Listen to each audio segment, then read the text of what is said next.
Bien, gracias. Vamos a continuar entonces los alegatos de clausura. En la sesión anterior empezaron los alegatos de clausura de las defensas técnicas, ¿no? Lo hicimos con la defensa del señor Campuzano y luego la defensa del señor Coveñas, ¿no? Muy bien. Doctor Ruiz Díaz, buenas tardes. Puede usted Buenas tardes, doctora. continuar con sus alegatos de clausura, ya que se hizo también un corte, ¿no? En atención a la precisión en la pretensión civil que tenía en efecto una situación de evaluación, ¿no? Y por eso también se dispuso para la continuación de los alegatos de clausura en relación a la defensa del señor Coveñas el día de la fecha, ¿no? Y nuestro objetivo es terminar con todos los alegatos de clausura e iniciar la autodefensa material.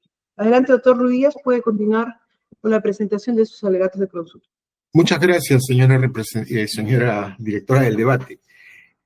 Para retomar un poco lo dicho en la sesión anterior, quisiéramos referirnos un poquito a la última declaración del señor Ribeiro Bortoletti, unas 3 o 4 líneas arriba. El señor Ribeiro, en audiencia, nos ha venido a decir que él solicitó apoyo para los trámites internos del gobierno regional del Cusco en el MEF, ya que estaban entrampados. En principio, cualquier trámite que hubiese querido hacer el gobierno regional del Cusco tenía que hacerlo a través de sus funcionarios o a través de sus representantes, no a través de un tercero, en este caso el señor Ribeiro Bortoletti, o de alguien que lo apoyara, como el señor Samuel Campuzano. Entonces, yo creo que debe evaluarse esa versión sobre el supuesto apoyo que el señor estaba buscando. Y él no es una persona, digamos, lega, una persona que no tiene formación o preparación, porque ya tenía varios años trabajando en estos temas, digamos, de servicio al Estado a través de las carreteras, de las obras que hacía, y obviamente que ya conocía más o menos cuál era, pues, el trámite que se seguía internamente. Dice que se pagaba, que los desembolsos se pagaban, refiriéndose a los bonos soberanos, en la medida en que la región Cusco solicitaba y acreditaba los avances. Eso es cierto. Sí, o sea, los desembolsos se pagan en función a las solicitudes que hace el gobierno regional. Pero también debemos tener en cuenta una cosa. El gobierno regional del Cusco, por versión del mismo señor Ribeiro Bortoletti, sostenida o rendida en la audiencia, en audiencias pasadas, nos dijo que a él le tenían una deuda. O sea, eran trabajos avanzados, trabajos ya, digamos, avances presentados que el gobierno regional no le había pagado. Entonces, no es tanto los avances, sino es, en este caso, para este caso específico, sino era para cubrir esa deuda que ya existía. Tan es así que el gobierno regional del Cusco, en su primer pedido de asignación de fondos, lo hace por 225 millones de soles. ¿Por qué? Porque necesitaba justamente cubrir esas deudas que tenía con la firma Odebrecht. Y esto sucede aproximadamente el 16 de julio del 2014. Ahora tenemos que, acá hay 2 cosas que también resultan importantes y resultan interesantes dentro de esa misma declaración rendida en la audiencia. Nos dice que en mayo salió la resolución y que él pidió el apoyo en julio. Y luego, si nos vamos al minuto 39.27, o sea, 39 minutos con 27 segundos de la audiencia que está grabada, ¿qué cosa es lo que nos dice el señor Ribeiro Bortoletti? Que recién toma contacto para hablar de este tema con el señor Campuzano en julio. Si tenemos en cuenta, señora directora del debate, que el contrato de servicios que suscribe con Campuzano se produce recién el 1 de agosto, resulta evidente entonces que su versión se sostiene en el hecho de que se habrían comunicado en julio y no en junio o en mayo, como en algún momento trató de decirnos también. Porque si no, ¿qué sentido tendría hablar en junio para recién firmar el contrato en agosto? Si lo que había era esa urgencia que supuestamente él tenía para que esos fondos fueran destinados a la región Cusco, de ahí pasaran a Copesco y de ahí pudieran pagarle lo que le debía. Entonces, queda claro, por versión de él mismo y por los documentos presentados, que el señor conversa con el señor Ribeiro, conversa con el señor Campuzano en el mes de julio. cuando ya el trámite estaba terminado y cuando incluso ya había habido un desembolso económico por parte del ministerio. Ahora pasamos a lo que sería el análisis de las imputaciones.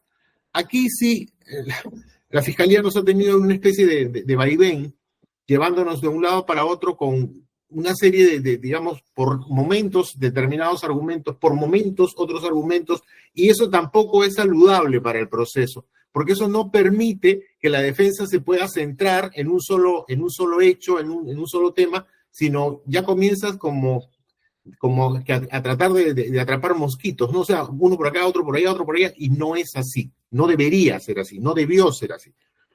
Así tenemos que las imputaciones que inicialmente se habían planteado contra mi patrocinado, se dice, ¿no? Que su oficina era la encargada del conocimiento y trámite administrativo de la operación de endeudamiento interno mediante la liberación de bonos soberanos.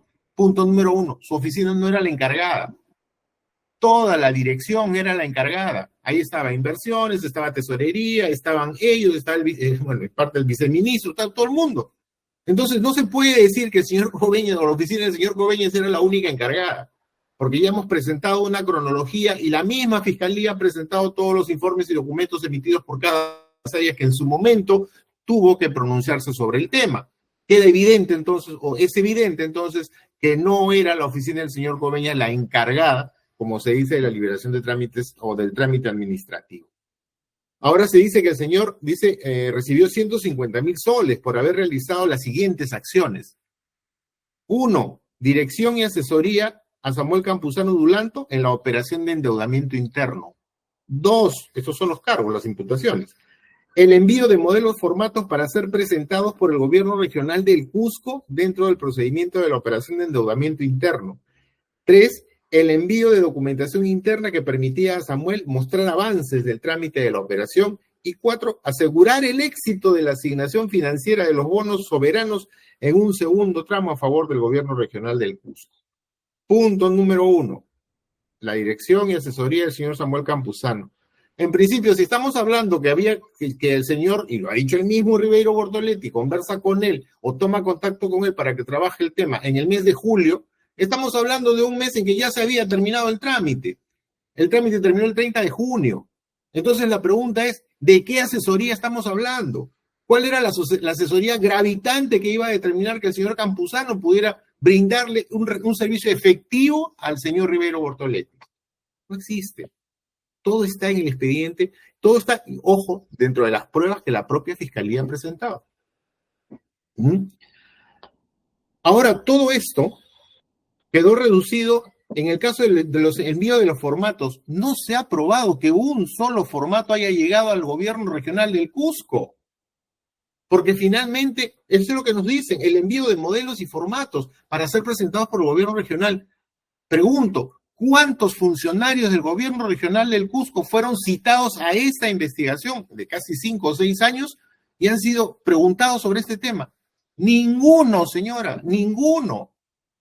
Y no me digan que lo citaron en una oportunidad y no vinieron, porque la Fiscalía sí contaba con los medios suficientes, tanto tecnológicos como jurídicos, como para hacer que uno de esos funcionarios viniera a responder por esto. Ninguno, ni uno solo.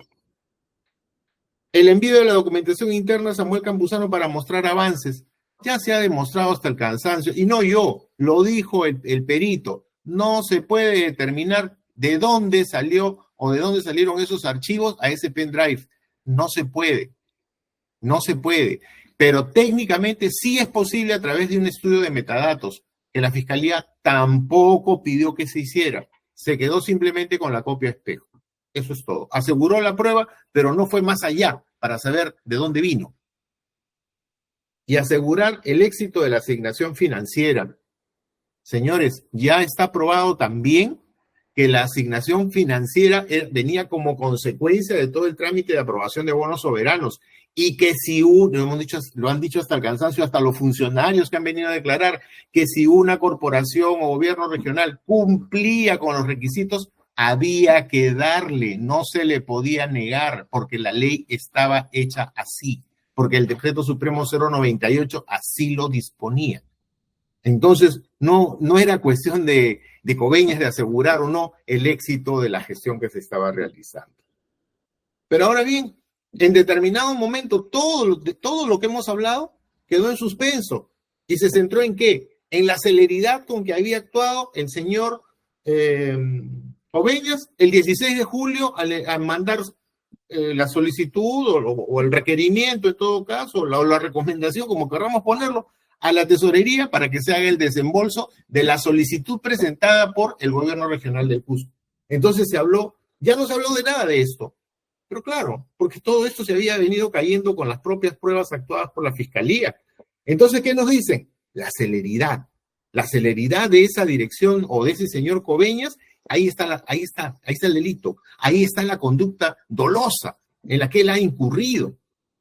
Señora, se le ha demostrado también con la cronología presentada a lo largo del proceso que la celeridad era un sello de todos. Hubo celeridad en el informe de la Dirección de Inversión a cargo del señor Eloy Durán. Sacó en 24 horas un informe que es mucho más que hacer un oficio de 3 líneas y recomendar o pedir que se haga la gestión para el desembolso. Es mucho más trabajo, se hizo en 24 horas.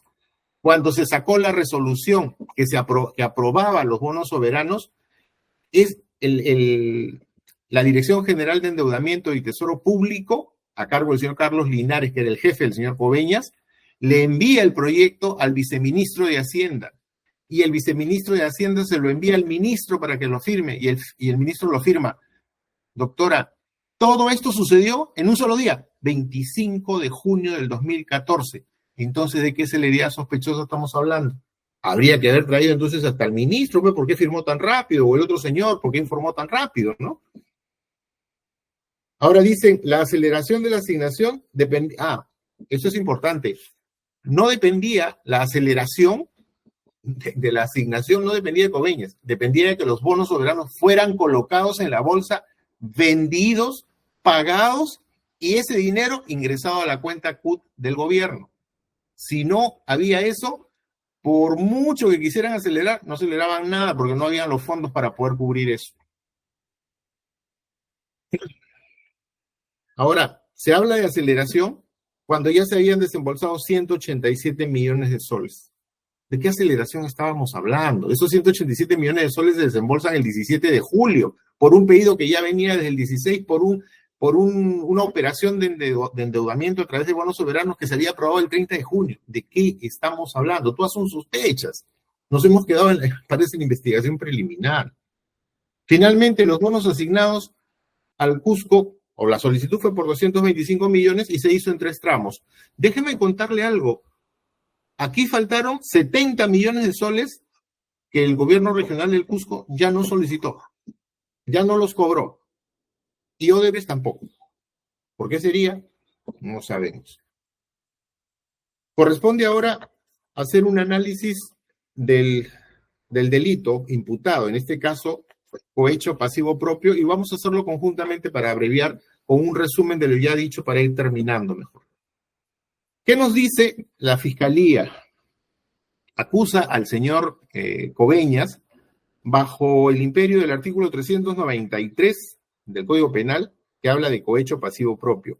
Dice, el funcionario o servidor público que acepte o reciba donativo, promesa o cualquier otra ventaja a beneficio para realizar u omitir un acto de violación de sus obligaciones. No voy a leer el resto porque yo estoy seguro que ustedes ya lo conocen. Primera pregunta, se le dice, señor, ¿cuál es el verbo rector? Dice, aceptar. Y por ahí escuché alguna vez recibir. O sea, aceptar y recibir. Yo creo que para poder recibir primero hay que aceptar. O sea, ya se involucra en el verbo recibir el haber aceptado previamente. Sin aceptación no puede haber recepción. Pero la pregunta es, ¿ha sido probado esto? ¿Ha sido probado que en algún momento, tanto Coveñas como Campuzano se hayan comunicado y hayan hablado del tema bonos soberanos y que se haya comprometido a hacer algo irregular el señor Coveñas y luego haya recibido dinero por hacerlo? Tampoco.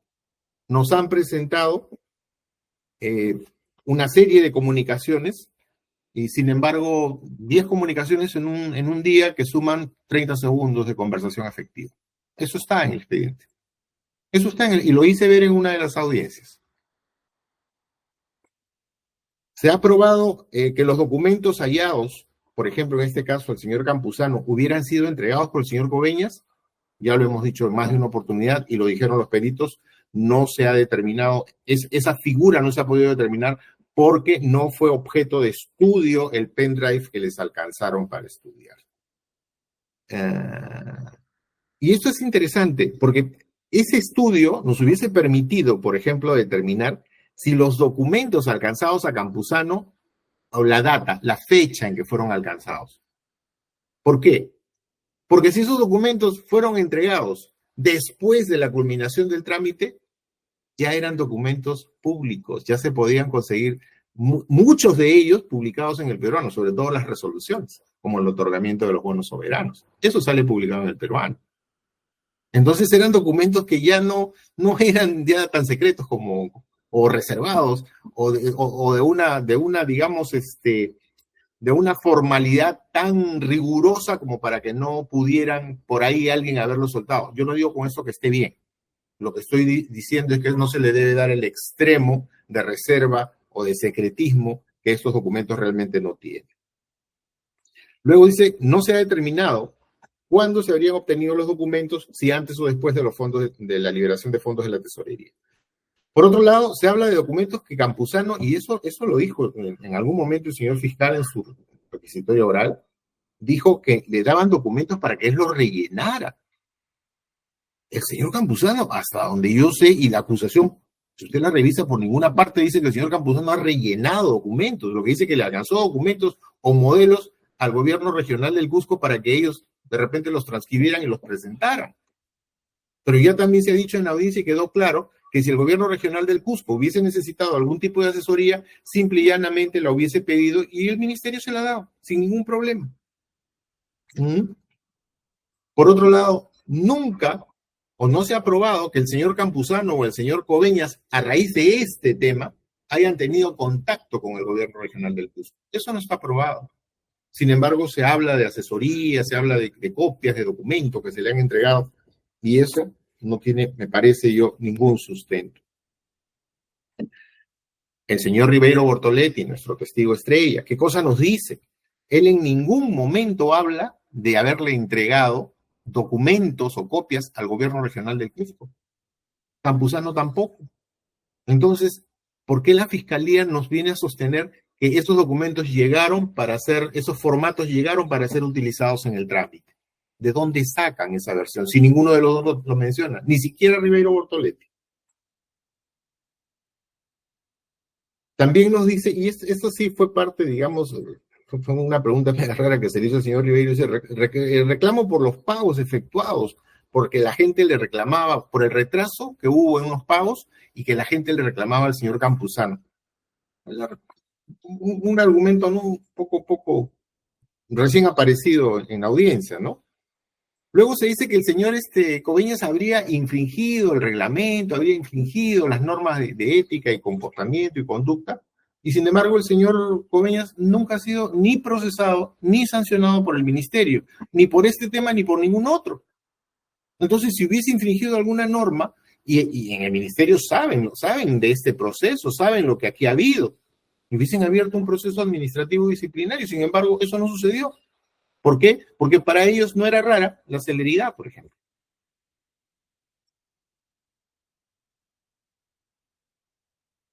Luego tendríamos, a ver,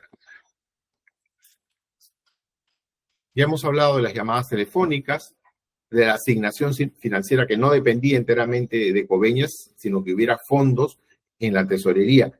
Y es importante, sí, hacer notar algo. La liberación de fondos no era, como se ha venido sosteniendo a lo largo del proceso, función de Coveñas. Era función de tesorería.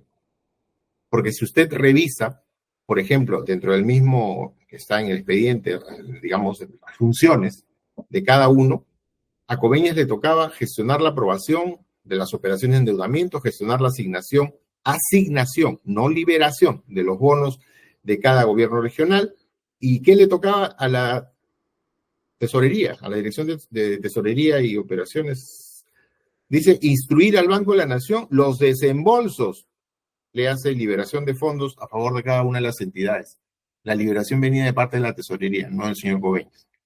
Lo que hacía él era tramitar la solicitud para que se le asignaran los fondos. Es otra cosa. Entonces, hasta ahí hemos querido referirnos a lo que es el tema, digamos, propiamente de la responsabilidad penal y la prueba actuada con respecto al señor Coveñas. Quiero referirme brevemente a la parte de la reparación civil y la adecuación que ha solicitado la señorita procuradora para cerrar ya con un pedido único, ¿no? En cuanto a la adecuación solicitada, la señorita procuradora nos dice que el artículo 387 en el inciso segundo del Código Procesal resulta el fundamento, resulta la base sobre la cual se sostiene para hacer su pedido. Bueno, dice ese artículo y ese inciso en especial, dice, si el fiscal considera que del juicio han surgido nuevas razones para pedir aumento o disminución de la reparación civil solicitada, destacará dichas razones y pedirá la adecuación de la pena o la reparación civil. En principio, dentro del proceso o dentro del pedido, en todo caso, de la señorita representante de la Procuraduría, no nos ha dicho cuáles son los nuevos elementos que habrían surgido para solicitar la adecuación. Voy a ir de lo genérico al específico. Para solicitar la adecuación. Eso no nos ha dicho. Simplemente nos dice que al haberse ya constituido en parte civil, coge la posta en el tema de la reparación civil y consecuentemente puede hacer este pedido. Ojo, aquí habla del fiscal y está hablando de la pena y la reparación civil. Por otro lado, el artículo o el dispositivo legal citado habla de aumento o disminución de la reparación civil. No habla del cambio de la forma como debe ser esta asimilada, que es lo que se está pretendiendo, de manera solidaria, de forma solidaria. Está hablando de aumento o disminución. Si es que le asistiera el derecho, que no me parece, a tenor del propio artículo citado y el propio inciso citado, si es que le asistiera el derecho, no es para decir quiero que se pague de manera solidaria o pido que se pague de manera solidaria. Es para que, señores, quiero más o quiero menos. Es otra cosa, es otro tema. Porque si hubiese sido lo otro y eso hubiese sido desde un principio, digamos, puesto en su solicitud de indemnizatoria para el Estado, si hubiese sido así, entonces eso lo hubiésemos podido debatir a lo largo también de repente de la audiencia. Y decir hasta qué punto resulta atendible o no esa figura, ¿no? A ver, ¿por qué nosotros pensamos que no procedería? Al margen del tema, digamos, de la articulación citada y la interpretación de esta.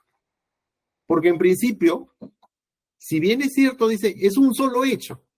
Sí, pues, pero todos no hicieron lo mismo. Es un solo hecho que se compone en acciones que cada participante en el hecho ha tenido. Así, por ejemplo, señor Samuel Campuzano viene y le dice a Ribeiro Bortoletti, oye, yo tengo 2 contactos, 3 contactos, 10 contactos, porque parece que eso fue lo que más se grabó en la señorita procuradora, los contactos. Yo tengo contactos en el ministerio y yo puedo hacer que te den la plata rápido, para hablar en cristiano y en castellano. Y el otro señor, pero tú me tienes que dar dinero. Yo pregunto, en esa figura, que es por la que piden 1.400.000 soles de daño extrapatrimonial, ¿en qué participa el señor Coveñas? ¿En qué agravia el señor Coveñas en el supuesto que él haya participado en algo y haya agraviado en algo al Estado? ¿En qué agravia al Estado? Si esa es una conversación o es un compromiso entre Campuzano y Ribeiro Bortoletti. Entonces, ¿por qué se quiere un pago solidario sobre un hecho que él no ha generado, sobre un daño que él no ha causado, sobre un hecho en el que definitivamente no ha participado? Sin embargo, se quiere involucrar todo. Del mismo modo, debemos tener en cuenta que el señor Carlos Campuzano está siendo juzgado a la vez, pues son 2 delitos, el tráfico de influencia, que es el más alto, 1.400.000, y está siendo juzgado también por cohecho activo, que es una figura penal distinta del cohecho pasivo. Lo que nos quieren tratar de transmitir, digamos, es el hecho de que como es prácticamente una sola figura, los dos tienen que pagar solidariamente, con lo que nosotros consideramos que no resulta aplicable. O sea, y desde ya pedimos que si en algún momento la sala fuera distinto parecer del nuestro, con respecto a la responsabilidad penal del señor Coveñas, no se declara improcedente pues, la solicitud de la Procuraduría.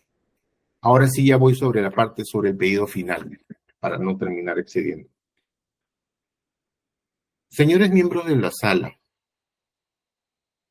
yo tengo más de 35 años ejerciendo y nunca, como en este caso, he visto la forma como se ha pretendido llevar un proceso y decir, por ejemplo, que un testigo no ha declarado cuando ya declaró y decirnos que esa transcripción no es transcripción. O sea, pero a la larga sí era transcripción porque era de una declaración. O sea, nos hemos caído en un juego de palabras que en definitiva han perjudicado al propio proceso. No digo a Coveñas, no digo a Campuzano, no digo tampoco a Montesinos, al proceso. Han perjudicado a la administración de justicia. Porque ese señor Ribeiro Bortoletti tiene 3 versiones diferentes. Ya sería largo y ir contra las estrategias, ver por qué no se han incluido en su momento las otras 2 declaraciones. En fin, todos confiamos en que el proceso se estaba llevando de una manera correcta, la investigación y parte del proceso. Obviamente ustedes no han participado. Entonces, yo lo que voy a pedirles en todo caso, que con las pruebas que hay, que son bastantes también, se trate de analizar de la manera más objetiva posible la responsabilidad del señor Coveñas. Porque finalmente, si nosotros tenemos en cuenta algo, vamos a caer en la cuenta que sí se cometió un delito, pero no fue en agravio del Estado. Sí se cometió un delito, pero no son los delitos investigados. Desde nuestro punto de vista, muy respetuosamente, con mucho respeto para las otras partes y para la Fiscalía y los miembros de la sala, aquí se cometió un delito de estafa, y el delito de estafa lo cometió el señor Campuzano, porque tienes 2 posibilidades. O engañó a Ribeiro Bortoletti diciéndole que lo iba a ayudar en un trámite que ya estaba terminado y cuyo resultado ya conocía, o lo engañó, o Ribeiro Bortoletti actuó en contubernio con él para defraudar a su propia empresa. Esas 2 posibilidades están ahí. Esas 2 posibilidades están ahí. Y eso salió a raíz de la cronología que hicimos y a raíz de la forma tan fácil, tan simple como un funcionario de tanto nivel como el señor Ribeiro Bortoletti termina entregando 600.000 soles como si nada, sin ningún control, sin nada. Él solamente los entregó y punto. Eso es lo que resulta para nosotros sospechoso. En todo caso, señores miembros de la sala, consideramos que no se ha podido determinar la responsabilidad penal del señor Pedro Valentín Coveñas Aquino en el delito de cohecho pasivo propio en el presente proceso en agravio del Estado, por lo cual muy respetuosamente solicito su absolución. Muchas gracias.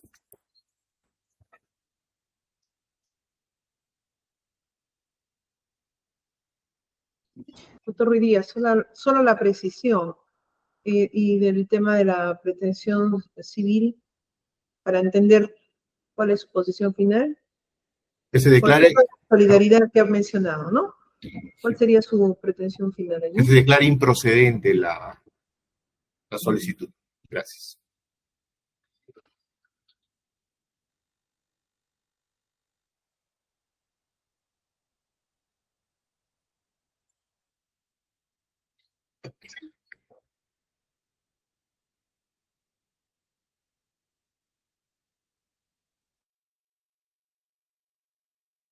Doctora, no sé si está hablando porque su audio está apagado.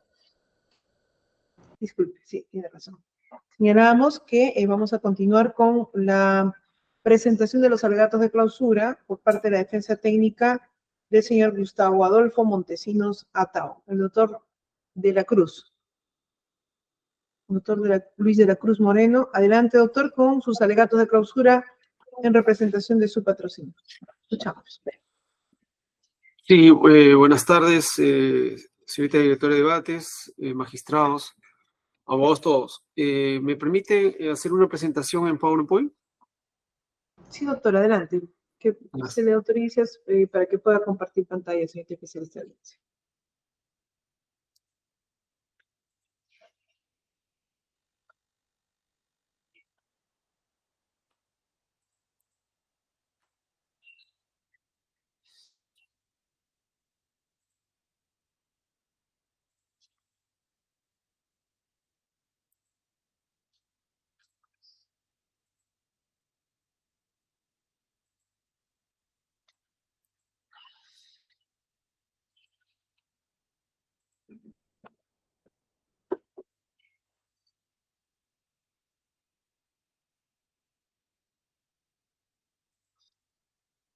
¿Está bien? ¿Se ve?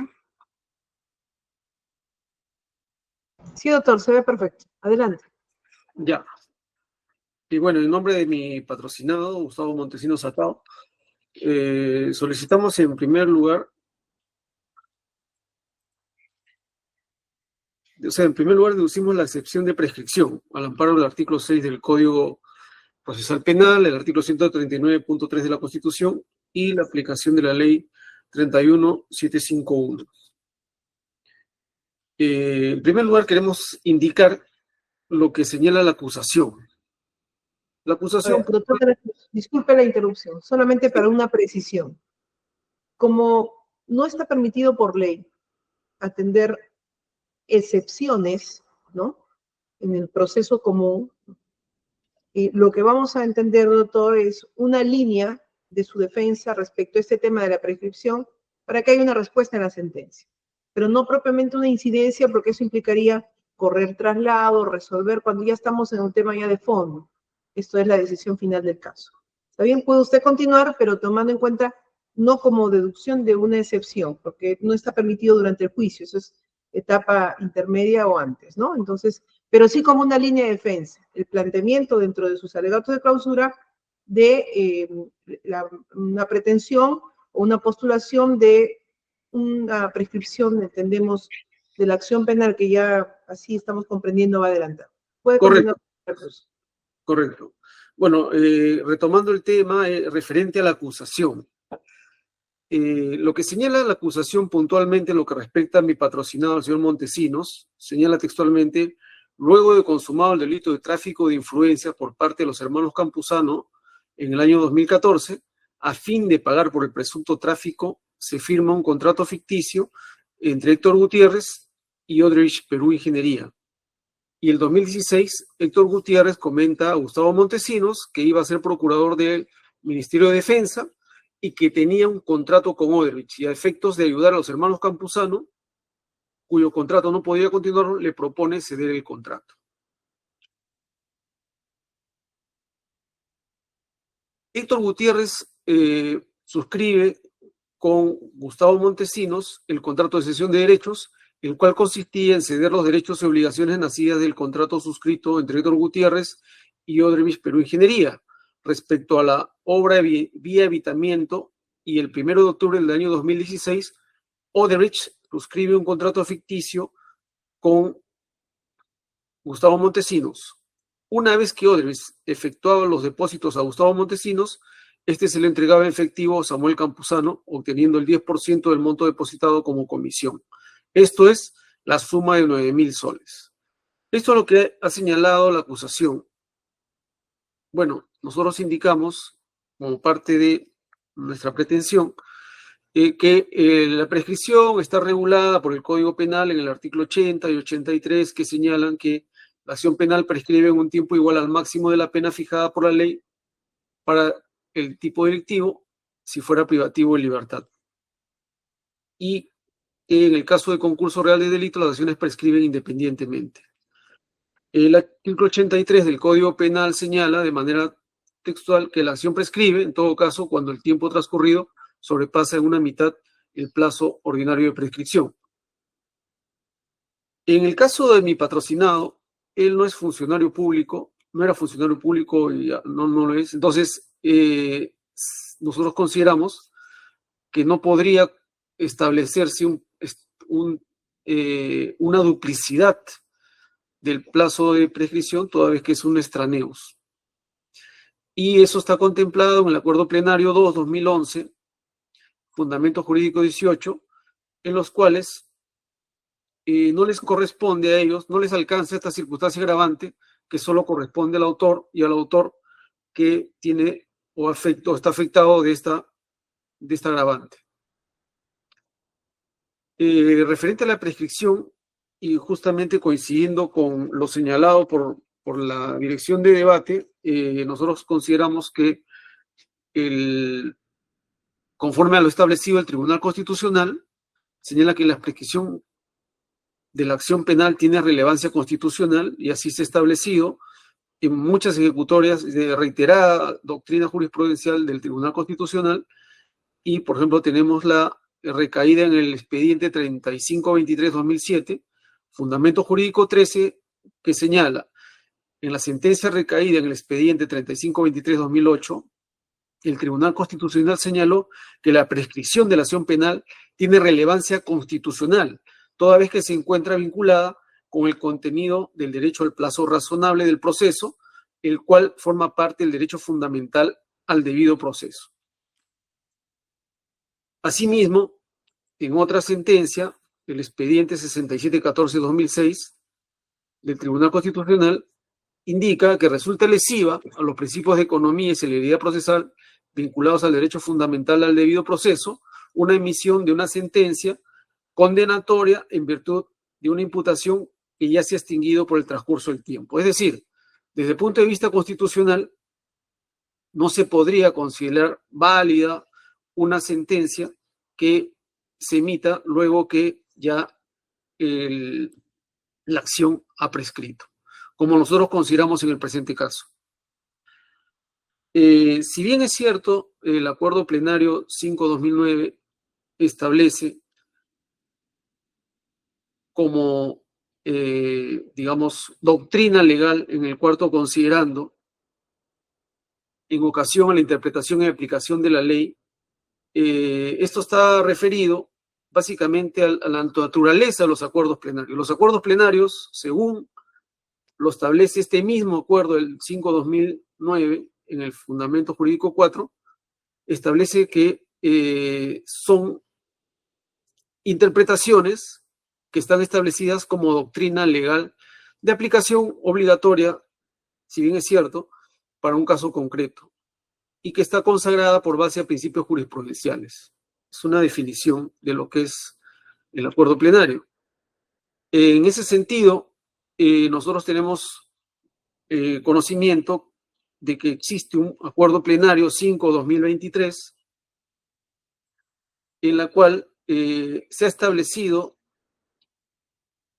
que la ley 31751 es desproporcionada y considera que debe seguirse la aplicación establecida en el Acuerdo Plenario 3/2012 referente a la interpretación de la suspensión establecida en referencia a la iniciación de la investigación preparatoria.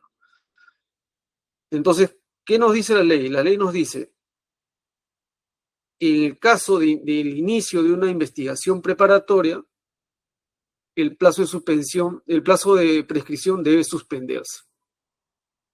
Y en este sentido, lo que considera la ley 31751 es que este plazo de suspensión tiene que ser como máximo 1 año. Y casualmente el Acuerdo Plenario 5/2023 considera que esto no es así, que debe aplicarse lo establecido en el Acuerdo Plenario 3/2012. El Acuerdo Plenario 3/2012 establece un criterio de prescripción, de determinación de la suspensión muy sui generis, porque normalmente nosotros tenemos que lo que dice la ley, ya hemos dicho, el artículo 80 y el artículo 83 señala que el plazo ordinario, para el presente caso, que se trata de un delito de encubrimiento, el plazo ordinario es 4 años y existe un plazo extraordinario de 2, con lo cual el plazo de la prescripción serían 6 años. pero el acuerdo plenario 3/2012 establece un plazo de suspensión sui generis, en el cual el plazo ordinario seguiría siendo 4 años, pero establece más la mitad del plazo ordinario, es decir, 2 años. Es decir, establece un plazo de suspensión de 6 años. ¿Y cuál sería la conclusión de acuerdo al acuerdo plenario 3/2012? Que existe un plazo de prescripción de 6 años y un plazo de suspensión de 6 años más.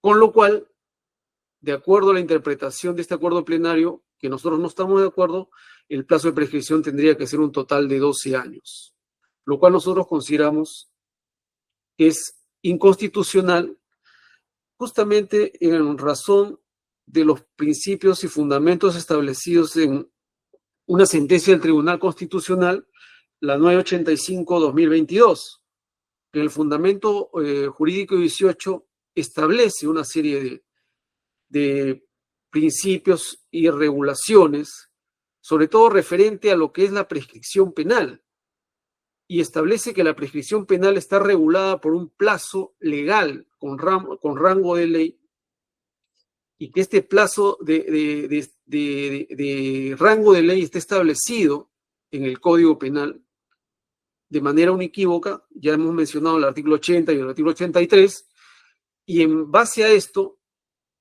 en un Estado constitucional y democrático de derecho, las resoluciones administrativas no pueden estar por encima de lo que establece la ley o la Constitución.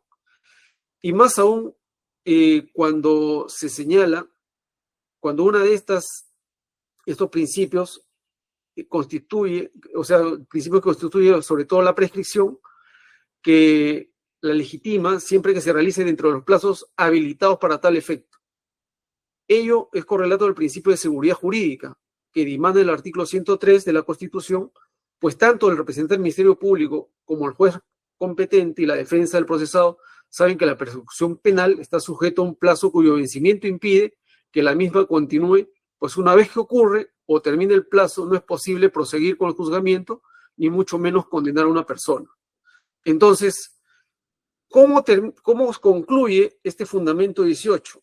Fundamento que concluye con el acápite H, que dice que no puede aceptarse que dicho plazo legal pueda modificarse vía decreto de urgencia, cuya emisión ha sido regulada en asuntos taxativamente previstos, ni mucho menos por una resolución administrativa o mediante un criterio judicial interpretativo. Cualquiera de tales opciones es manifiestamente inconstitucional. Entonces, nosotros, en el presente caso, nosotros consideramos que frente a lo que establece la ley, que es la aplicación del artículo 80 y 83, y la ley del 31751, nosotros consideramos que la presente causa ya ha prescrito.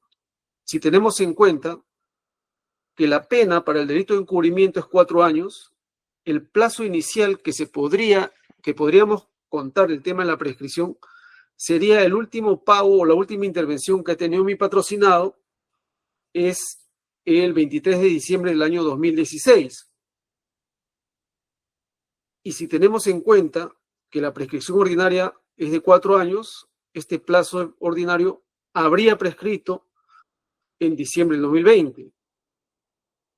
Pero al haberse iniciado la investigación preparatoria, este plazo tendría que ser en todo caso el plazo extraordinario más el plazo máximo de suspensión que habla del 339.1, que está establecido en la ley 31751, que sería de 1 año más. Con lo cual, la acción en persecución de este delito habría prescrito, en todo caso, el 23 de diciembre del año 2023.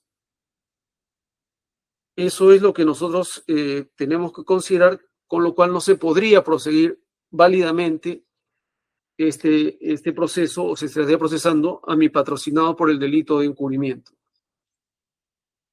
Como segunda parte, nosotros tenemos que indicar cuáles son los elementos y el comportamiento objetivamente idóneo que ha dado mi patrocinado para que se configure o desde el punto de vista de la Fiscalía para que haya configurado el delito de encubrimiento.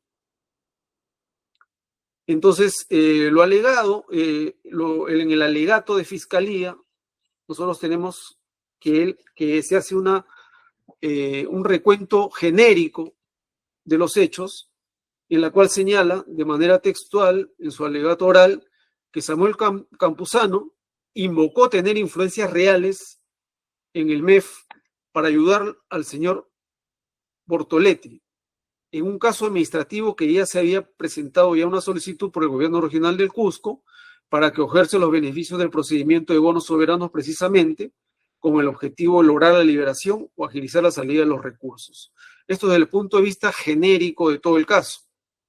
Y desde el punto de vista puntual de mi patrocinado, ha indicado que la actuación de Gustavo Montesinos ha sido la de dificultar la acción de la justicia. Ha sido la de que suscribiendo un contrato ficticio, que es igual a un contrato simulado, para ocultar el delito de tráfico de influencias, para que no se pudiera conocer el origen delictivo del dinero, al igual que pasó con Héctor Gutiérrez, y señala que es la misma acción, Héctor Gutiérrez con mi patrocinado. Como tercer punto, ha señalado que Gustavo Montesinos sabía que era dinero para un pago ilícito. Y como último punto, señala que Gustavo Montesinos entregaba el dinero a Samuel Campuzano. Frente a estas aseveraciones que ha efectuado el Ministerio Público en su alegato oral, nosotros queremos indicar lo siguiente. En primer lugar, sobre la actuación de Gustavo Montesinos dificultando la acción de la justicia. Esta premisa no ha sido imputada siquiera en la acusación, ni en la investigación preparatoria, ni en la investigación preliminar. ¿Por qué? Porque recordemos lo que dice textualmente la acusación, que es una acusación que deriva de otra imputación. Esto empezó contra mi patrocinado, empezó como cómplice del delito de tráfico de influencias. ¿Y cómplice por qué? Porque él estaba como coadyuvante del pago que se le hacía a los señores Campuzano. Empezó así su intervención en este proceso. Y después, bajo los mismos hechos, la misma base fáctica, se le puso como cómplice del delito de encubrimiento. Y después, al final, se le puso como autor del delito de encubrimiento y alternativamente de lavado de activos. Entonces, por eso que señala la acusación inmutabilidad inmutabilidad de hechos. O sea, quiere decir que se han respetado los hechos originarios. Y en los hechos originarios no estaba la premisa esta de que mi patrocinado dificulte la acción de la justicia. Lo cual es sumamente grave para la imputación, porque es básicamente la acción que realiza mi patrocinado. Supuestamente, la tipificación de la acción es justamente la dificultad que tendría que hacer mi patrocinado de la acción de la justicia. Y esto si ni siquiera está como imputación. Entonces, eso es lo que nosotros tendríamos que indicarle referente a esta situación. El artículo 23 señala claramente que es autor el que realiza por sí o por medio de otro el hecho punible. Y que justamente el momento de la comisión de un delito es aquel en el cual el autor ha actuado. Entonces, lo que se requiere para que se configure el delito es que mi patrocinado realice una acción y actúe en determinada circunstancia, o sea, una acción determinada. ¿Y qué acción es esta? El artículo 405 nos señala, cuando habla del encubrimiento real, el que dificulta la acción de la justicia. Entonces, en el delito de encubrimiento, lo que se tiene que ver justamente es una acción destinada a dificultar la acción de la justicia.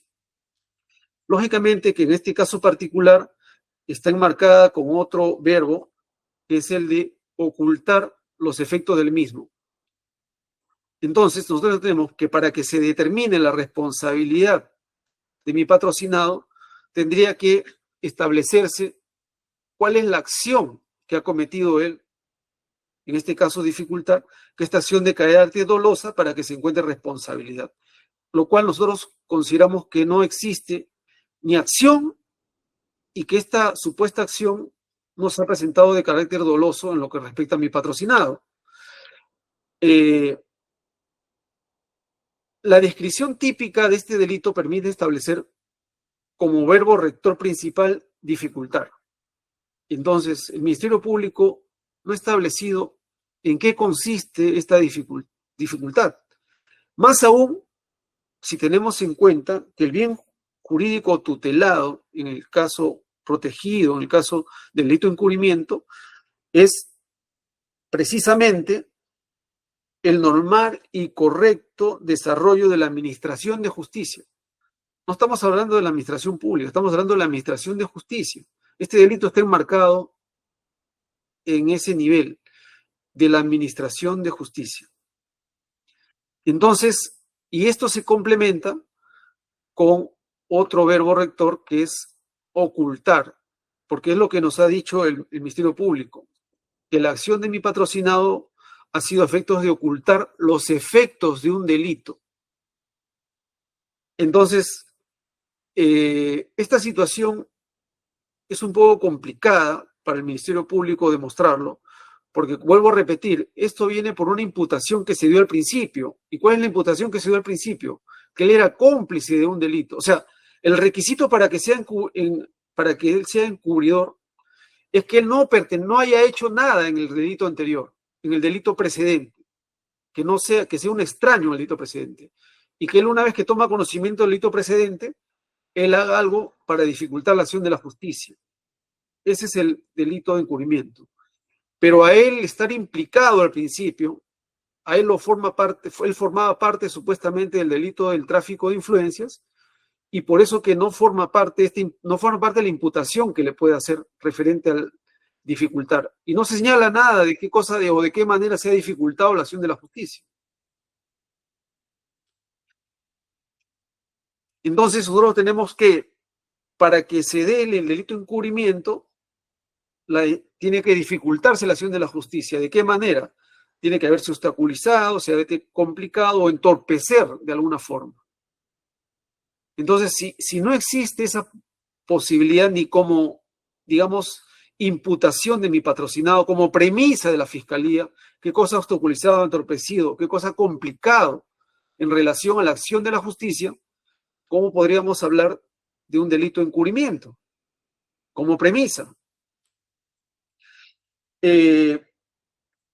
Al respecto, nosotros queremos resaltar que la Corte Suprema, la Sala Penal Permanente, en el recurso de queja 1127, determina un aspecto importante en la cual en el sexto fundamento jurídico señala que es claro que el encubrimiento real es un tipo delictivo cuya conducta estriba en procurar la desaparición de las huellas o pruebas del delito o la ocultación de los efectos del mismo, indicando asimismo que la ocultación de los efectos del delito es un delito de resultado instantáneo, lo cual por su propia naturaleza afecta a la correcta impartición de justicia penal.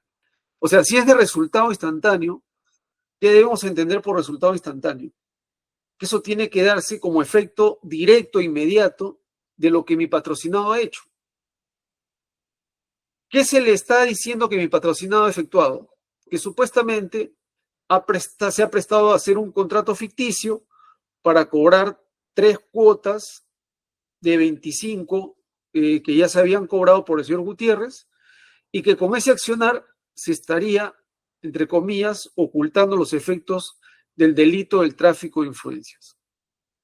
Pero no les ha explicado a ustedes de qué forma, de qué manera, cuál es cómo se ha podido entorpecer la correcta impartición de justicia, más aún cuando está determinado por la propia acusación que mi patrocinado solamente hace una continuidad del contrato celebrado por Héctor Gutiérrez, porque acuérdense que hay una cesión de derechos.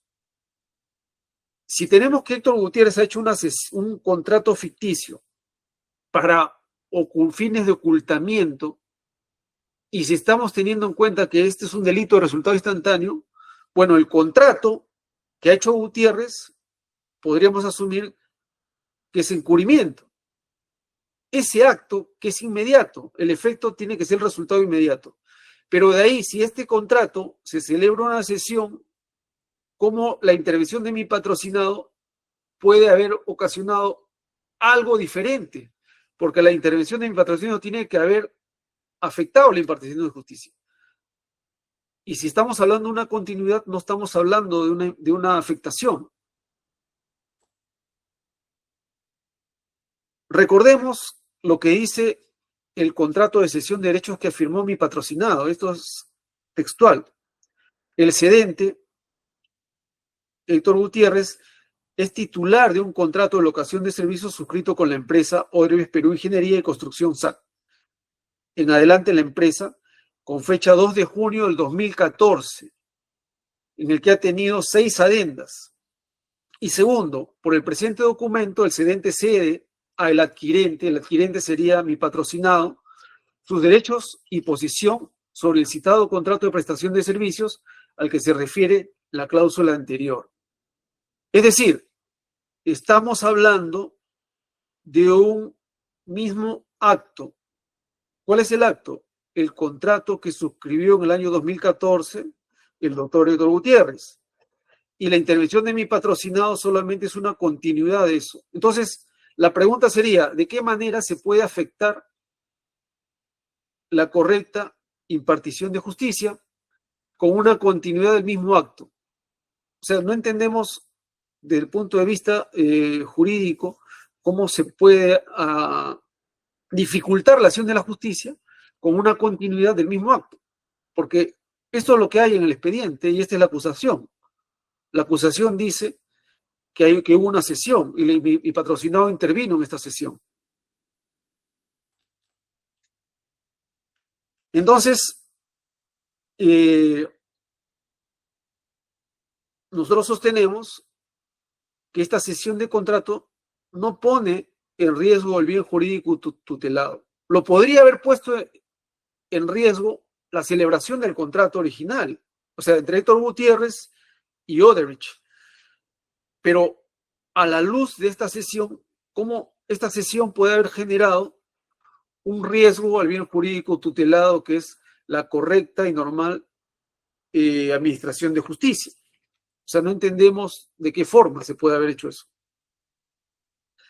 Entonces, nosotros consideramos que los actos propios de delito de encubrimiento constituyen actos propios de obstrucción a la justicia, es decir, aquellas que produzcan interrupción o menoscabo a la acción procedimental de la justicia penal, o que se afecte a la investigación o obstaculice la eficacia de la actuación de la Administración de Justicia en la averiguación y castigo de los delitos y bienes jurídicos protegidos por la Administración de Justicia en su función de averiguar los delitos y castigar a los culpables, porque ese es el bien jurídico tutelado, la correcta y normal desarrollo de la Administración de Justicia. Pero acá tenemos otra situación más interesante, cuando de lo que hemos visto, de las pruebas que se han actuado, la declaración de Samuel Campuzano señaló que él no quiso hacer actos de ocultamiento. Él quería figurar como titular del contrato que firmó el doctor Gutiérrez. Entonces, si él quería, Samuel Campuzano, ser el titular de este derecho, ¿de qué acto de ocultamiento podríamos estar hablando? Por eso, si Samuel Campuzano no quería ocultar por medio de este contrato ficticio, y si Samuel Campuzano no quería hacerlo, Héctor Gutiérrez podría hacer actos de ocultamiento, y lógicamente mi patrocinado Montesinos lógicamente tampoco podría hacer actos de ocultamiento. Entonces, nosotros lo que estamos indicando es que este contrato ficticio que supuestamente celebró Héctor Gutiérrez fue un requerimiento no de Héctor Gutiérrez, no del señor Samuel Campuzano, sino fue un requerimiento del señor Bortoletti. Eso está totalmente acreditado. Y acá queremos hacer alusión a otra cosa que ha venido sosteniendo el Ministerio Público y la Procuraduría. Dicen que es lo mismo un acuerdo simulado que un acuerdo ficticio y todo eso. A ver, lo que es un acuerdo, lo que mi patrocinado hizo fue un acuerdo simulado. ¿Y acuerdo simulado en qué sentido? Desde el punto de vista civil, para que haya una simulación, tiene que haber un hecho real. Para mi patrocinado, había un hecho real, un acto real. ¿Cuál era el acto real? El contrato que tenía Héctor Gutiérrez. Porque recordemos cómo interviene mi patrocinado.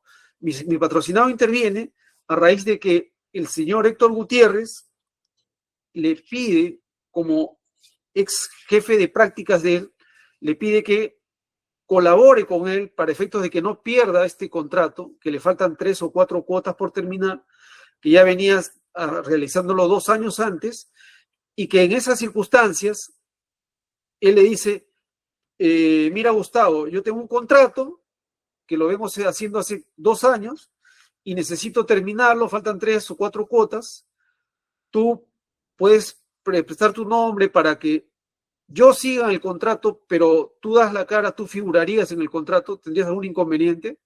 Y mi patrocinado, ¿qué le dice? Bueno, que sí, pero ¿qué dice dice Odebrecht, que es el titular del contrato? Y por eso que sale con el tema de la cesión del contrato. Dice, no, Odebrecht no dice ningún problema y acá está la cesión. Entonces, para mi patrocinado se trataba de un acto real. ¿Por qué? Porque hay una continuidad al servicio. Estamos hablando de 22 meses que el señor Héctor Gutiérrez ha venido cobrando la suma de 30.000 soles. Estamos hablando de una gran cantidad de dinero, o sea, son 30.000 soles mensuales que venía cobrando en base a este artículo, a este contrato. Héctor Gutiérrez es un abogado exitoso que había trabajado en el estudio Muñiz, había trabajado en el estudio Avendaño, son estudios top, que acababa de ser nombrado procurador del Ministerio de Defensa. Se trataba, ¿cuál era la contraparte? Se trataba de una empresa también top. Odebrecht era la empresa constructora más grande que trabajaba en el Perú. Tenía contratos por miles de millones de soles con el Estado y con otras empresas. Entonces, ¿cómo podría él dudar de que esta no era una operación real? Me refiero al contrato que tiene Héctor Gutiérrez con Odebrecht. ¿Cuál sería el elemento que diga, ¿sabes qué? Este contrato es simulado para ocultar un delito? Y se lo dijo su jefe de prácticas. Solamente le dijo, quiero que intervengas figurativamente, y la empresa Odebrecht está de acuerdo con eso. Bueno, tráeme la sesión, le lleva la sesión. No había ningún problema, porque todo, según le dijo el doctor Gutiérrez, todo se iba a encargar él, y él le iba a hacer los informes, y le iba a hacer los documentos, y el otro solamente iba a figurar. Por eso que la intervención de mi patrocinado, cuando responde las preguntas y cuando les habla a ustedes, él dice que es simulado. Claro, su intervención de él es simulada, porque él no iba a hacer nada en el contrato. Todo iba a continuar con el acto real que lo tenía Héctor Gutiérrez. Eso es cuando él pacta esta situación. Entonces, nosotros queremos dejar constancia que en el inter criminis, en el camino del delito que ha efectuado, entre comillas, Gustavo Montesinos, él no quería hacer ningún acto de dificultad a la justicia, porque tenemos lo que es mismo Samuel Campuzano en su declaración brindada ante el tribunal en el juicio el pasado 3 de mayo, en el minuto 19 al 21, indica que Renato Bartoletti fue quien me pidió que el contrato fuera firmado por un tercero y no por mí. Renato Bartoletti fue quien me pidió que yo no firme los contratos. O sea, Samuel quería firmar estos contratos. El colaborador eficaz Renato Bartoletti, en su declaración brindada en juicio oral el 30 de noviembre del 2023, minuto 39 al 41, expresamente manifiesta lo siguiente. Samuel Campuzano pensaba que podía firmar un contrato directamente con nosotros, pero no había forma porque no tenía empresa ni profesión. Y salta la idea de firmar un contrato para la generación de recursos para los pagos ilícitos. Entonces, esta idea de firmar un contrato ficticio es un requerimiento de Odebrecht. Entonces, concluyendo, mi patrocinado Gustavo Montesinos no sabía que el dinero era para un pago ilícito y el dinero tampoco sabía que este dinero era entregado a los hermanos Campuzano, como viene afirmando el Ministerio Público. Es más, no existe ningún medio probatorio actuado que acredite que él sabía que el dinero era para un pago ilícito. Y como vuelvo a repetir, esto ni siquiera está como premisa de la imputación. En referencia a mi patrocinado, el señor Samuel Campuzano ha dicho que no conoce a mi patrocinado. Héctor Gutiérrez afirma también que Gustavo Montesinos no conoce a Samuel Campuzano. Y Héctor Gutiérrez también afirmó que él recibía el dinero de manos de Gustavo Montesinos y que él se lo entregaba a Samuel Campuzano. Entonces, esto lo vemos en la declaración que hace Héctor Gutiérrez en el juicio oral el 30 de noviembre de 2023. Y el tema es muy puntual. En el minuto 19 a 20, él dice, Gustavo Montesinos confió en mí. Él no conocía a los Campuzano. Gustavo Montesinos ignoraba la naturaleza del contrato. Gustavo Montesinos no sabía que se hacía un servicio real. Yo solo le dije que tenía un contrato. No le expliqué detalles. Gustavo Montesinos no sabía que no estaba haciendo un servicio real. Él no sabía si nunca le expliqué de qué se trataba. Él, Gustavo Montesinos, cobraba mi pedido. Yo le pedí, por favor, cobra esto por un servicio que yo había ejecutado. Luego dice, Gustavo Montesinos, en un acto de confianza hacia mí, firmó el contrato con Odebrecht. Nunca le expliqué los detalles. Yo abusé de la confianza de Gustavo Montesinos. Gustavo Montesinos me hizo un favor. Gustavo Montesinos fue mi practicante. Entonces, en este orden de ideas, en base a la confianza que le tenía el señor Montesinos al señor Héctor Gutiérrez, es que aceptó bajo la premisa de que el contrato que tenía Héctor Gutiérrez con Odebrecht era real. Bajo esa premisa, él firma un contrato de cesión en la cual, lógicamente, era simulado porque él iba a figurar únicamente en este contrato como titular, pero que en realidad todo iba a hacerlo Gutiérrez, todo iba a continuar con Gutiérrez, Gutiérrez iba a seguir con su contrato, el contrato real que él pensaba, ¿no? Por eso que nosotros sostenemos que no existe dolo referente al señor Gustavo Montesinos. Y eso es lo que nosotros sostenemos, que no existe dolo, porque vuelvo a repetir, en el camino del delito, en el iter criminis, no existe una voluntad de realizar actos de ocultamiento. Es decir,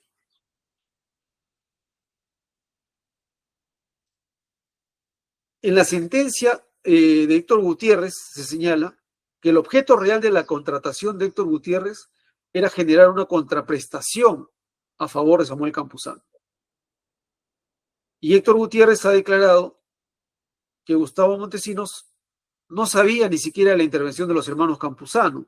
Entonces, si no sabía y nunca supo que había un delito previo, si no sabía que había un delito previo anterior, precedente, ¿cómo podría él querer realizar actos de ocultamiento? ¿Cómo podría él querer hacer alguna acción que dificulte la acción de la justicia? ¿O cómo podría él querer cometer un delito de encubrimiento si no sabía ni siquiera el delito precedente? Entonces, nosotros consideramos que él, como lo dice el señor, como lo ha dicho el señor Héctor Gutiérrez, quien ya está sentenciado, él abusó de la confianza del señor Montesinos, le pidió un favor y fue lo único que él hizo. ¿Para qué?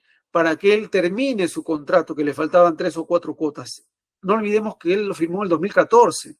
Ya habían pasado 22 cuotas que venía cobrando y le faltaban 3 o 4 cuotas más.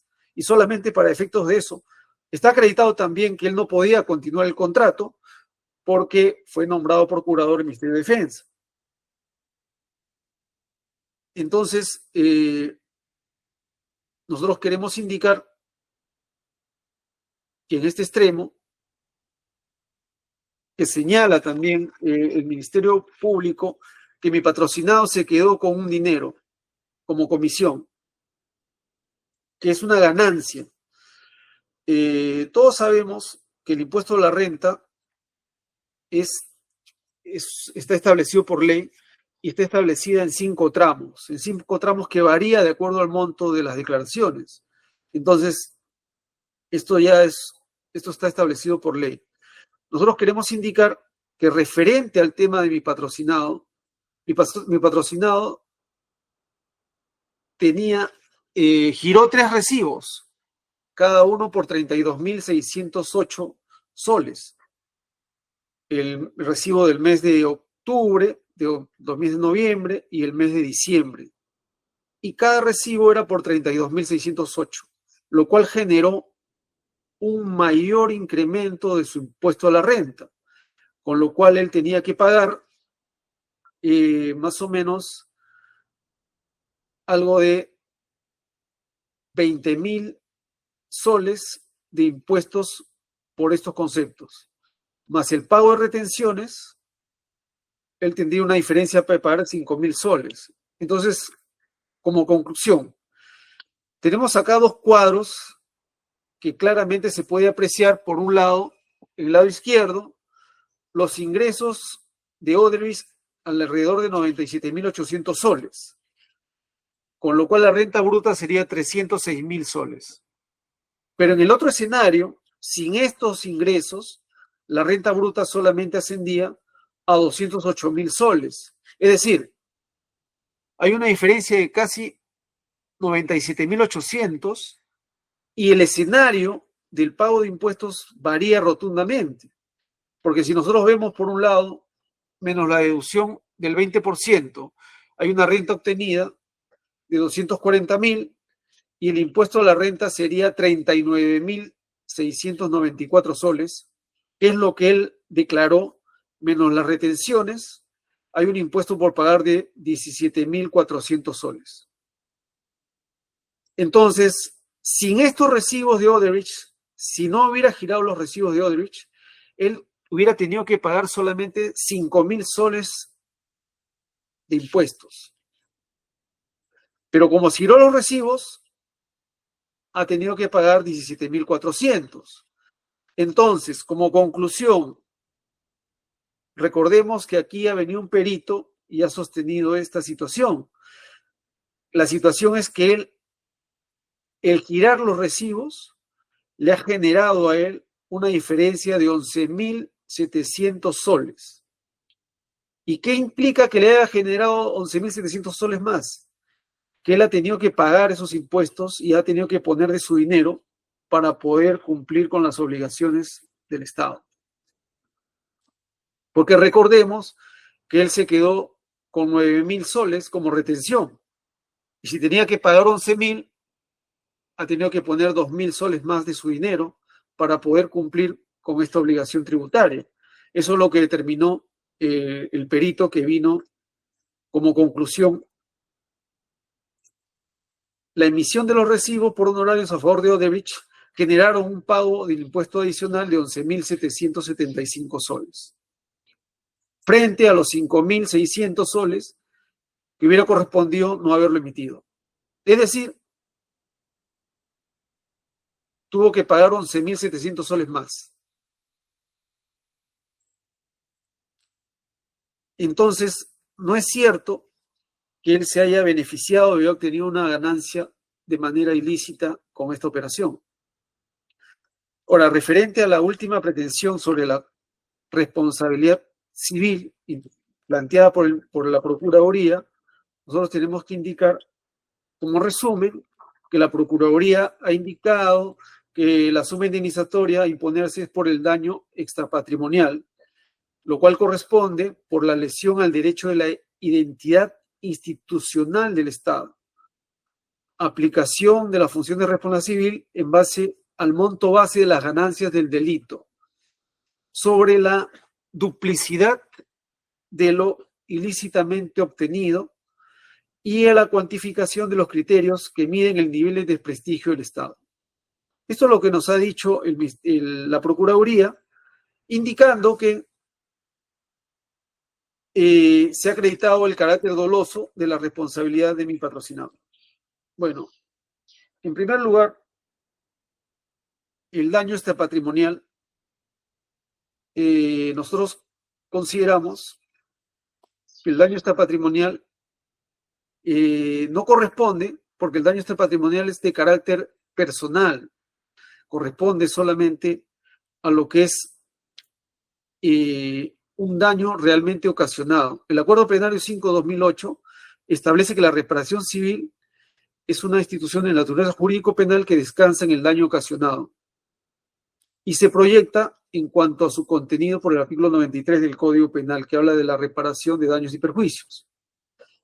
En la sentencia de casación 2209-2017, Guaura señala que la indemnización por responsabilidad extracontractual corresponde a las consecuencias que deriven de la acción generadora del daño.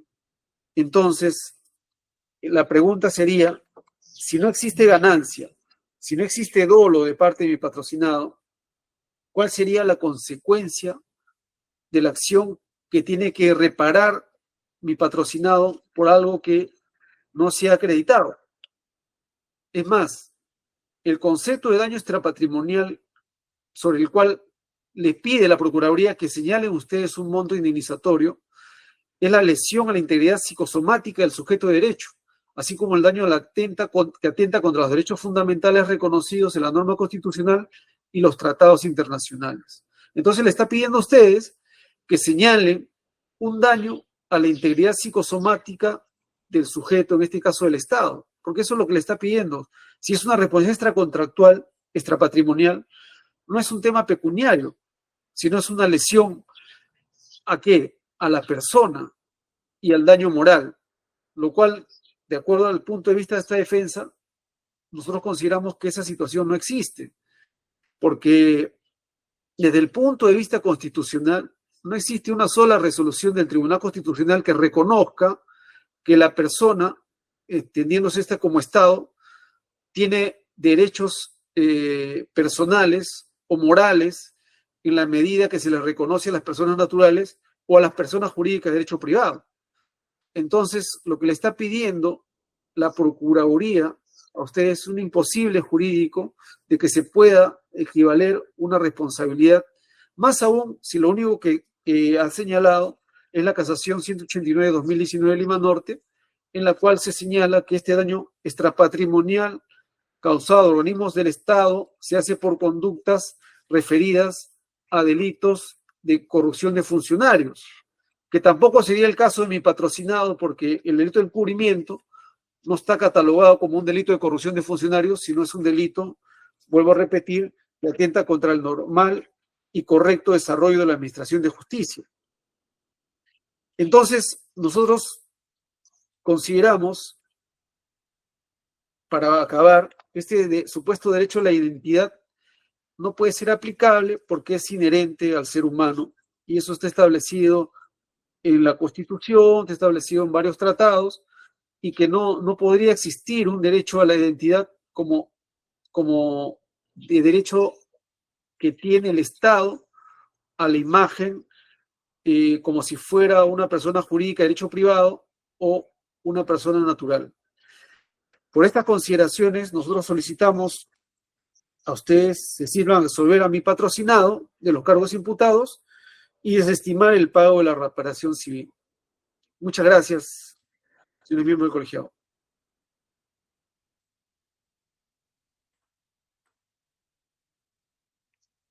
Gracias, doctor de la Cruz, por el señor Montesinos.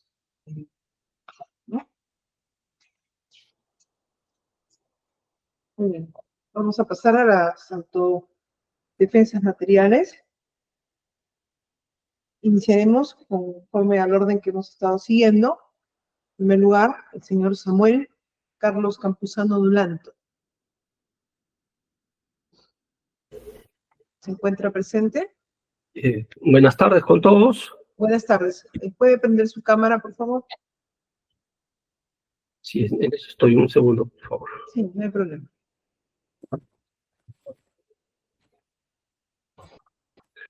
Muy bien. Buenas Buenas tardes, señor Samuel Campuzano Dulanto. Usted, al igual que todas las personas que están siendo procesadas en este caso, han presenciado la actividad probatoria, han escuchado los alegatos de sus abogados, también han declarado en este juicio, y esta oportunidad se llama autodefensa material. La ley señala que antes de emitirse la decisión, que está próxima, tienen el derecho a ser escuchados. Por última vez, lo que quisieran señalarles a los jueces, ¿no? Escuchamos. Buenas tardes con todos. Bueno, la Fiscalía inicia una investigación sin tener una prueba o indicio de que se haya cometido un delito, sino que lo hace por un dicho de Renato Ribeiro, el cual no ha sido probado hasta este momento. Como yo mencioné anteriormente, yo me vi coaccionado por el fiscal Jiménez Niño para involucrar al señor Coveñas. Yo me considero inocente de los delitos que se me imputan, conforme han sido demostrados por los alegatos de mi abogado, y adicionalmente la Fiscalía no ha probado en ningún momento se haya realizado un pago de depósito por mi persona al señor Valentín Coveñas. Tampoco ha realizado un peritaje en el que se pruebe la fecha de creación y procedencia de los documentos y archivos que fueron hallados en mi domicilio. Tampoco ha demostrado alguna irregularidad en el proceso macro general del decreto 094. Solamente ha hecho no sé, realmente no sé qué ha hecho la Fiscalía, con todo el respeto que se pueda merecer. Yo, señores magistrados, les voy a reiterar mi inocencia. Les pido, por favor, que tengan mucha prudencia en sus decisiones que van a tomar, y no tengo más que decirles, más quedar a la espera de sus decisiones. Es todo lo que tendría que decir. Muy bien, gracias, señor Campuzano Dulanto Samuel, ¿no?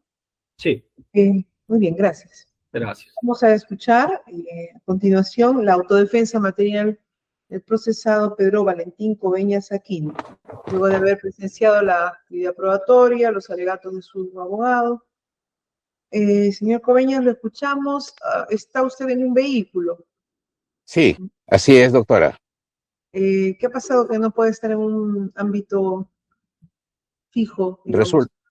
Resulta que salí de comisión a una reunión y comenzó la audiencia y me he tenido que parar para escucharlo sin ninguna interrupción. Me he puesto en una cochera y ahí estoy desde el inicio de la audiencia, sin interrupciones. Bien, nosotros somos bastante exigentes en este tema de estar ubicados siempre en un lugar, digamos, fijo, un ámbito a través de la conexión virtual en todos los juicios, ¿no? Sin embargo, reconocemos que estamos ya terminando este juicio y, en segundo lugar, que nunca se ha producido esta situación en este juicio, ¿no? Sí. Vamos a permitirle por excepción, ¿ya? Por excepción, y tomar en cuenta en este tipo de audiencias como una audiencia judicial, es muy formal, ¿no? Entonces, no se puede, si hubiera otra situación, en otro momento considerarse, porque podría alguien decirle, no, tiene usted que ir a un lugar, y lo hemos hecho en algunos casos, sobre todo con declaraciones. Pero teniendo en cuenta que este es un momento ya corto, porque ya están las alegaciones y todo lo actuado, le vamos a permitir por excepción, siempre conferenciando con los señores jueces, poder decir lo último que usted considera necesario comunicar a los jueces como su autodefensa material. Adelante, señor Coveñas. Muchas gracias, doctora, por su comprensión primero. Luego, gracias también a los señores magistrados por darme la oportunidad de decir algunas palabras muy breves.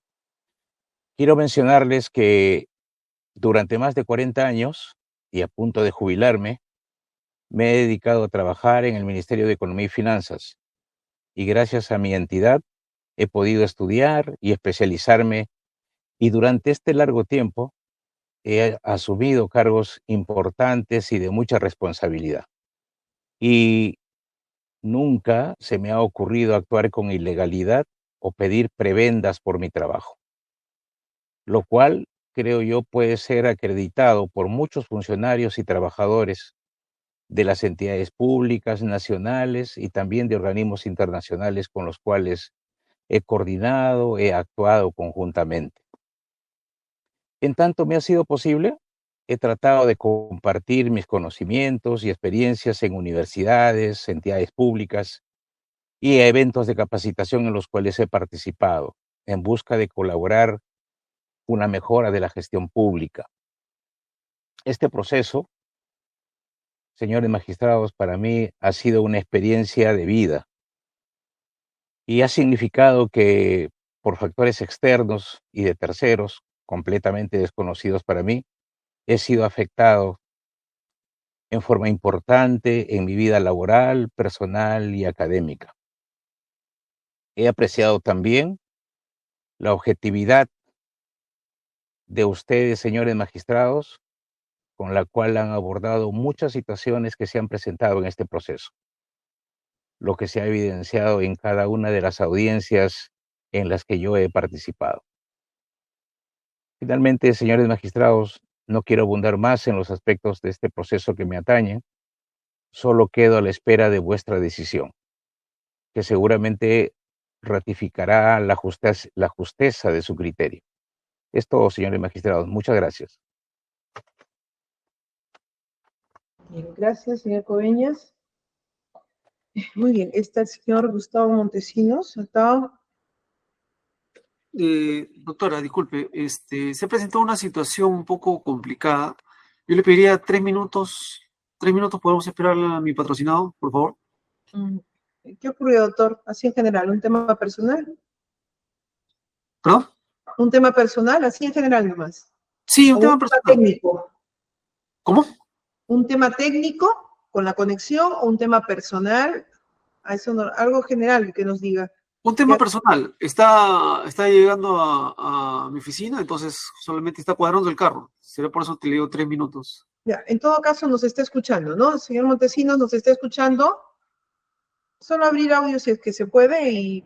Sí, señorita magistrada, sí, solamente 3 minutos. Estoy entrando, sí, por favor. No se desconecte, porque tenemos que hacer un anuncio. Doctor de la Cruz, no apague su cámara, por favor, no se preocupe, no.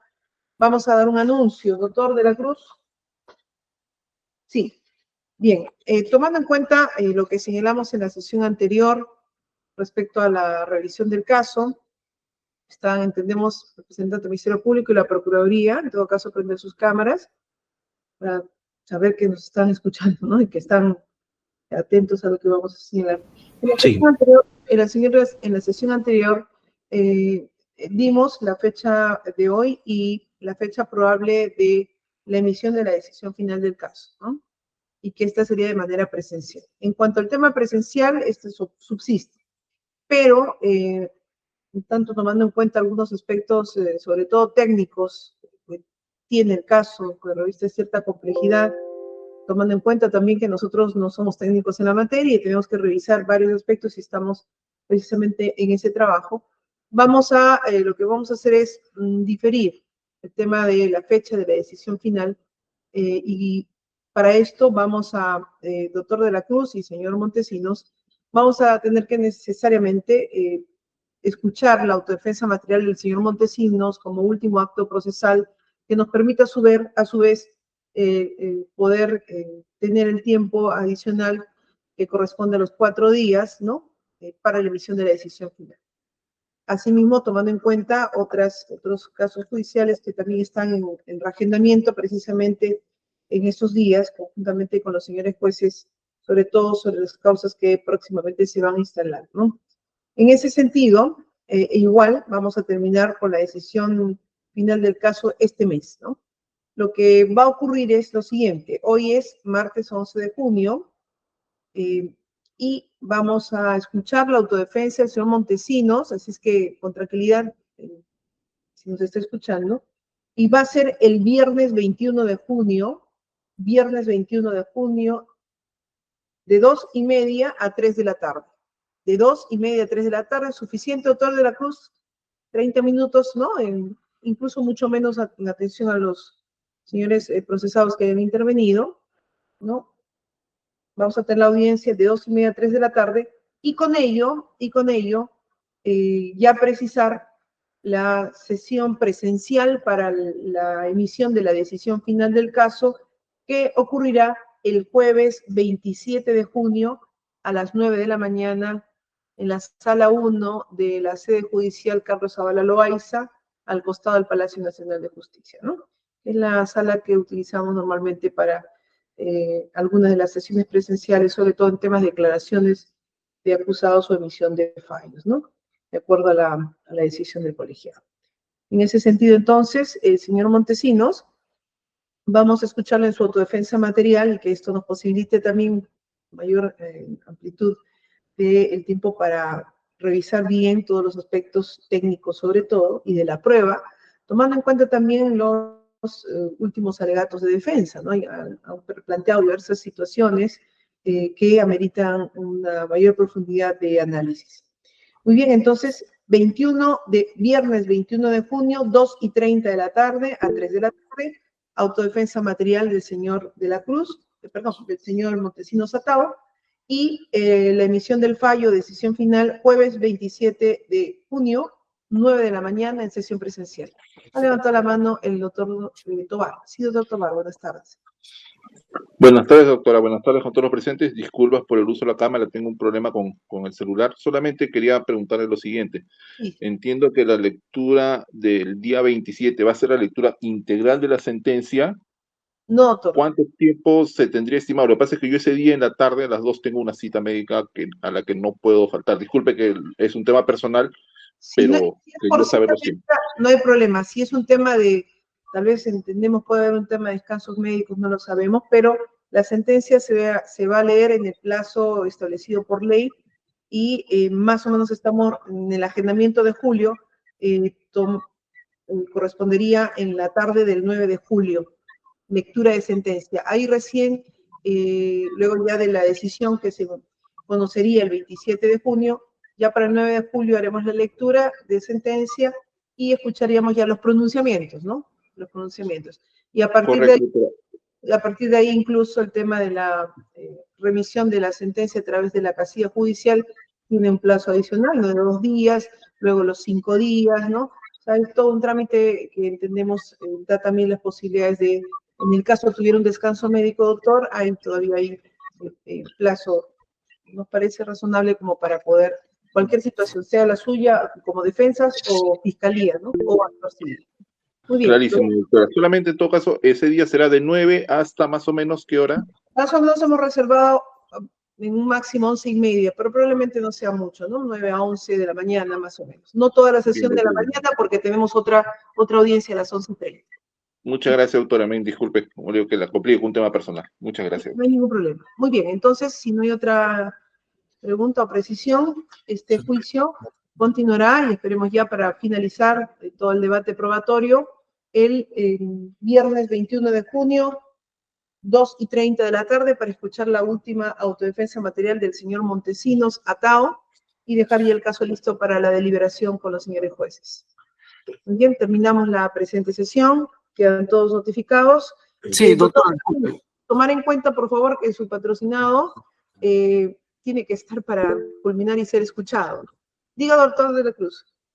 Sí, doctora, disculpe. Lo que pasa es que a raíz del problema que hubo con el caso del doctor Gutiérrez sobre el delito alternativo, supongo que esta sentencia contemplará, digamos, el que el Ministerio Público ya descartó, esa es su palabra que empleó en la sesión pasada, el delito alternativo de lavado, ¿no? De manera expresa.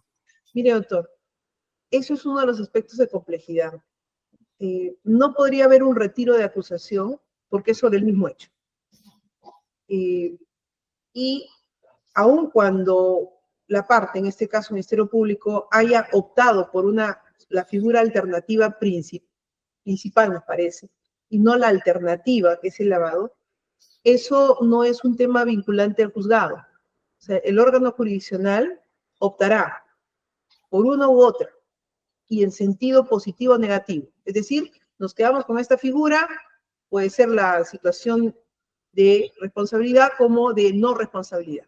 Pero nosotros tenemos esa facultad. Es lo mismo que sucede con la imputación de la Fiscalía, ¿no? Hemos visto, por ejemplo, lo que decía el doctor Ruiz Díaz en el tema del cohecho. Entonces, hemos visto en la imputación que los verbos rectores van seguidos, ¿no?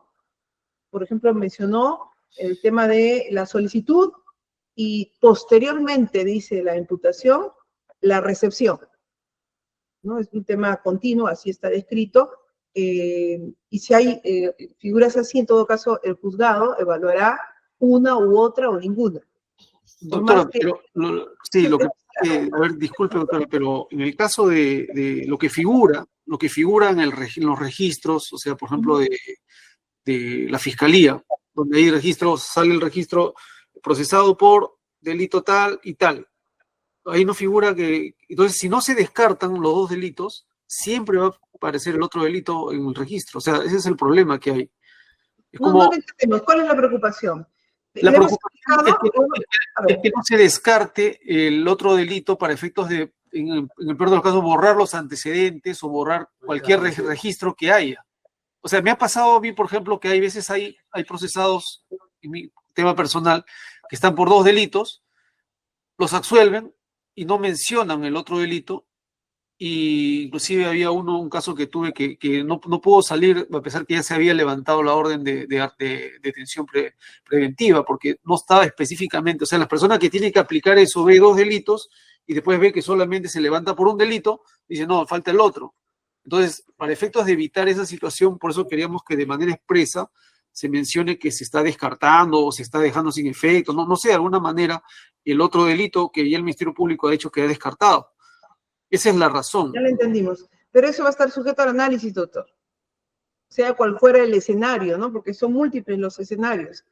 No, pero la defensa que quisiera es que se dé de manera expresa. No, por ejemplo, en el caso de los Gutiérrez no se mencionó, el tema quedó ahí. Ya, correcto. Lo que le estamos entendiendo es, en el caso fuera una absolución, pedimos que de manera expresa se mencione uno y el otro delito. Eso lo estamos entendiendo. Sí. Y en el caso sea una condena, si se va a optar por uno, que respecto al otro se tenga claridad para efectos de anularse, digamos, la vinculación de la persona a los registros. Correcto, doctora, para evitar cualquier otra cosa. Ya le entendimos. Sí nos ha pasado con el caso del señor sí, de otros días. Sí, que lo han bloqueado en los temas financieros porque fue condenado por un delito, pero respecto al otro delito, como se optó por él y se hizo la sentencia de conformidad, tuvimos que hacer una precisión adicional en otra resolución. Ya le entendimos el punto. Okay. Bueno, se tomará en cuenta en todo caso en lo que resultare, ¿no? Muchas gracias. Muy bien. Bien, entonces, damos por terminada la sesión, siendo las 4 de la tarde con 12 minutos. Muy buenas tardes, hasta el próximo viernes 21 de junio, 2:30 de la tarde. Buenas tardes. Buenas tardes, hasta luego. Hasta luego. Muchas gracias. Buenas tardes.